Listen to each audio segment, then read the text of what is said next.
Korang nak raya punya pasal, I nak terus terjah hari-hari lorong untuk Ismail Kuantan ni. Kat sini memang syurga baju raya untuk satu family. Tengok ni, seksyen budak-budak dia memang lengkap. Daripada kurta baby yang comel, baju Melayu budak, sampailah ke jubah pun ada. Macam-macam warna korang boleh pilih. Untuk ayah-ayah atau geng lelaki, pilihan baju Melayu dan kurta dekat sini memang banyak. Cutting dia kemas dan yang paling penting, kain dia selesa sangat.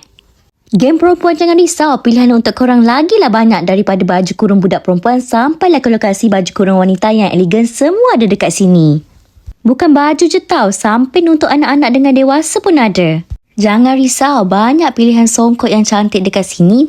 Dengan butang baju Melayu pun diorang sediakan sekali. Lagi best, diorang ada jualan clear stok baju raya bermula RM5, RM10 dengan RM25 je. Dan bermula 21 Februari ni, belanja RM120 korang dapat free paket raya dan belanja RM200 dapat free woven bag. So orang Kuantan, jomlah sebuah hari-hari lorong Tok Ismail sekarang. Raya macam dulu-dulu, hari-hari sentiasa di sisi.